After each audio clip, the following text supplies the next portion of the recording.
qui est professeure en gestion des pêches, présidente du Conseil scientifique, technique et économique des pêches de l'Union européenne et qui vient tout spécialement de Copenhague pour nous parler. Merci beaucoup. Et votre intervention porte sur la gestion des pêches, différents outils pour différentes situations. C'est à vous. Merci. Alors, des milliards engloutis. Voilà, c'est le titre d'un rapport de la Banque mondiale qui vient juste de sortir et qui met l'accent justement pour dire que la surpêche, en plus des conséquences économiques dont on vient de parler, ça a aussi un impact économique très fort. Il y a un manque à gagner énorme par cette surpêche. Alors, la bonne nouvelle, c'est si on se dit, si les arguments écologiques et économiques vont dans la même direction, ça devrait nous donner double motivation pour régler ce problème. La grande question, c'est, et alors, pourquoi est-ce qu'on en est là? Pourquoi est-ce qu'on continue à parler de surpêche? Et qu'est-ce qu'on peut faire pour y arriver? Qu'est-ce qui se passe dans le monde? Voilà, donc c'est de ça dont je vais vous parler aujourd'hui. Il y a quelques éléments que vous retrouverez de ce que Didier a présenté. Mais notamment, voilà, qu'est-ce qu'on fait aujourd'hui pour adresser les problèmes de la surpêche? Alors, on va revenir, effectivement, vous venez de voir ça, c'est pas tout à fait la même courbe. Celle-là, elle est réelle, c'est sur le cabillaud de la mer du Nord.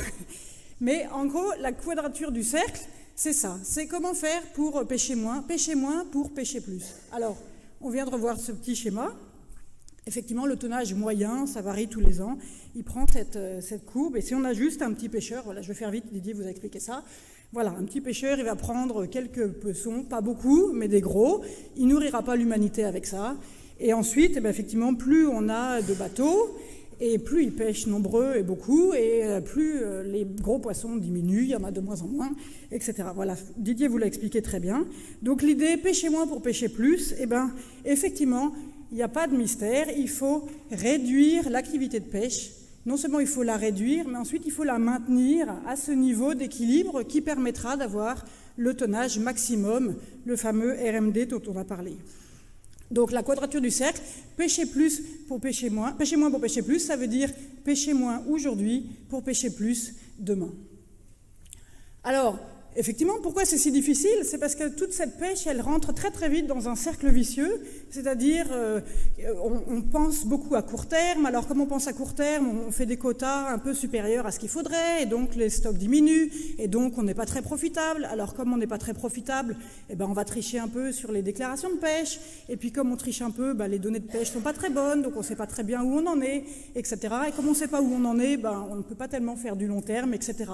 Et donc on met des subventions. On est dans un cercle vicieux qui est difficile à casser. Alors, l'avantage d'un cercle vicieux, comme c'est un cercle, c'est qu'on peut le casser par plein d'endroits différents. Donc, en gros, chaque action qu'on peut faire, finalement, va contribuer quelque part à arrêter ce cercle vicieux. Alors, je vais prendre juste quelques éléments importants qui sont pour tout le monde, partout, toutes les pêcheries dans le monde, c'est les mêmes systèmes. Alors d'abord, essayez de penser à long terme. Alors, première chose, qu'est-ce que ça veut dire penser à long terme? D'abord, il faut savoir où on en est. Est-ce qu'on est très loin du maximum? Est-ce qu'on est plutôt en bas? Donc, pour ça, il faut des données de pêche sur de nombreuses années. Est-ce que nos stocks montent, descendent? Donc, l'importance des données scientifiques, les poissons, on ne les voit pas. Donc, on est obligé d'avoir des données pour savoir où on en est. On ne peut pas juste prendre une photo comme pour une forêt. Deuxième chose, décider où est-ce qu'on veut aller. Alors, où est-ce qu'on veut aller? Dans le meilleur des cas, on est capable de savoir, c'est là mon objectif. Dans le pire des cas, on peut au moins se dire, au moins je sais que je ne veux pas aller par là. Donc au minimum, savoir où on ne veut pas aller, c'est déjà un bon début. Et troisième chose, définir les règles du jeu du début. Donc la vision à long terme, c'est du début, il faut se dire, quand j'ai atteint mon quota, qu'est-ce que je fais? Est-ce que je diminue? Est-ce que j'arrête? Est-ce qu'on réduit? Est-ce qu'on pêche plus le dimanche? Est-ce qu'on pêche plus le mercredi? Donc, définir les règles du jeu avant de mettre en place notre plan de gestion. Donc ça, c'est des éléments très importants pour arrêter de penser à court terme, penser à long terme. Après, il y a d'autres éléments très importants qu'on retrouve dans toutes les pêcheries dans le monde, bien gérées.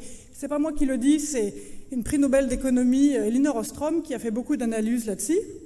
Alors, les éléments importants, il faut un chef. Voilà, c'est les lois du marché pur et dur, ça ne marche pas. C'est-à-dire qu'il faut quand même une entité légitime qui va balancer finalement les intérêts privés à court terme avec la protection de la ressource collective à long terme. Donc il faut quand même quelque part une intervention.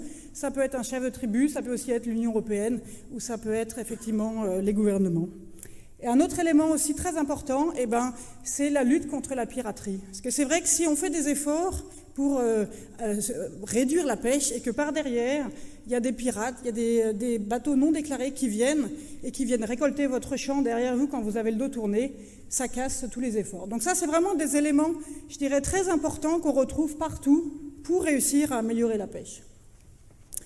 Alors effectivement, quels outils pour quelle situation ? Il faut se dire que finalement, le problème est le même un peu partout, et même si on l'adresse de manière différente.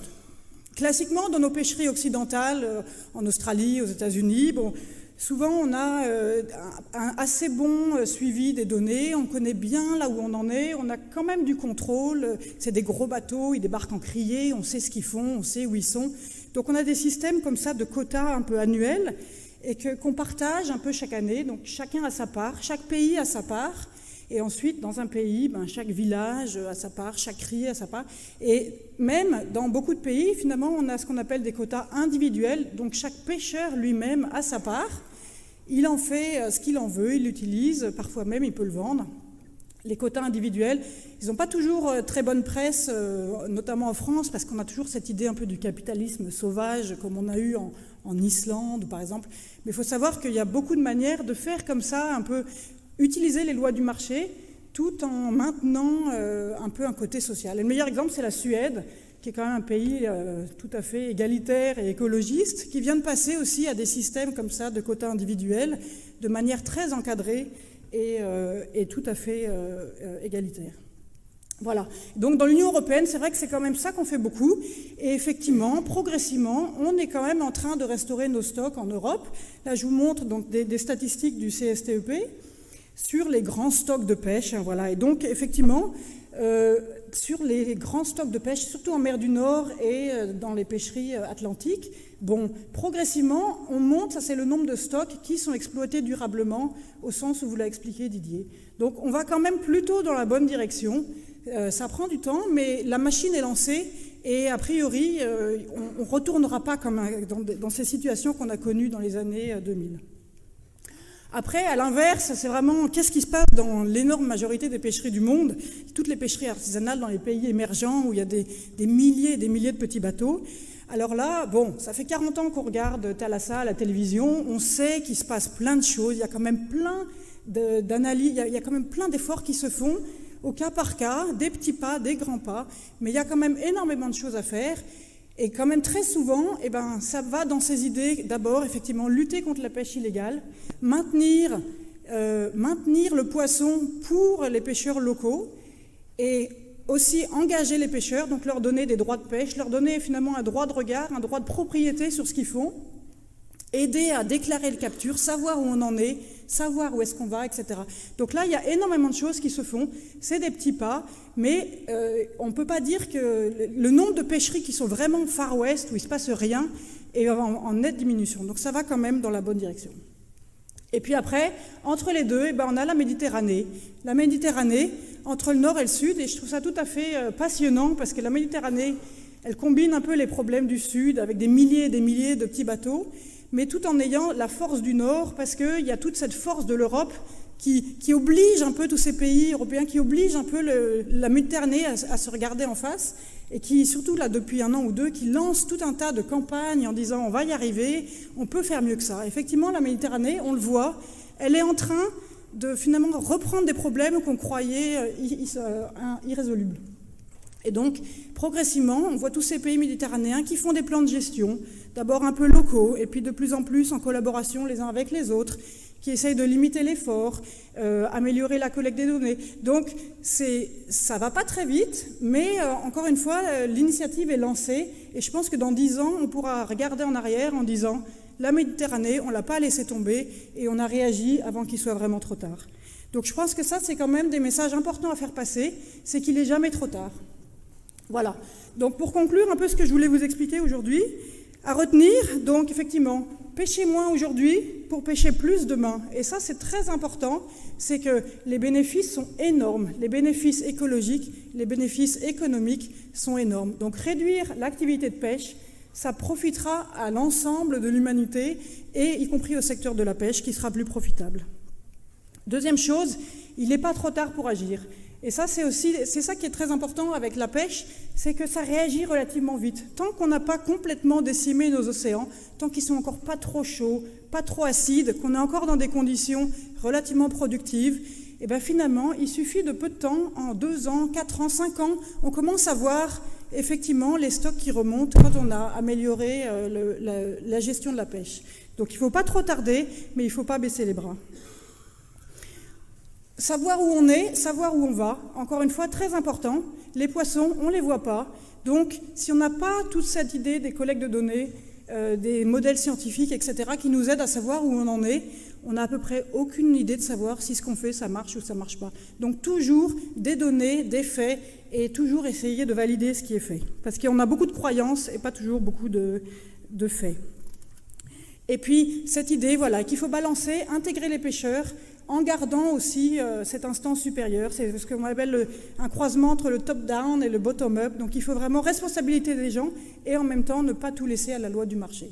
Et encore une fois, la meilleure façon de gérer la pêche, c'est la mesure qui est acceptée par les gens, qui à la fois va donner des résultats rapides ou lents, mais qui va lancer des initiatives et qui est respectée et qui est acceptée par les gens localement. Parce que si les gens sont complètement contre une mesure qu'on leur impose, il y a peu de chances qu'elle soit appliquée dans tous les cas. Donc ça, toute cette idée de concertation, elle est vraiment importante. Voilà. Et je voulais juste conclure par quand même souligner le rôle de l'Union européenne dans tout ça, parce que c'est, en ces temps un peu troublés, je dirais, c'est quand même important de rappeler que l'Europe a un rôle très important à la fois mondialement et aussi localement pour cette gestion de la pêche. Et l'Europe promeut beaucoup cette idée qu'il y a de l'avenir pour la pêche, il y a de la place pour les poissons et pour les pêcheurs. Voilà, c'était ça que je voulais conclure dessus. Merci beaucoup.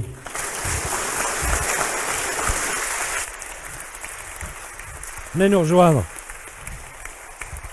Venez ici. Venez ici, s'il vous plaît. Vous serez mieux pour voir. C'est la Sienne de Copenhague Ok, d'accord. Je ne la reconnaissais pas. Merci beaucoup. Les questions sur l'Europe, notamment, ce sera pour vous, n'est-ce pas? Voilà, très bien.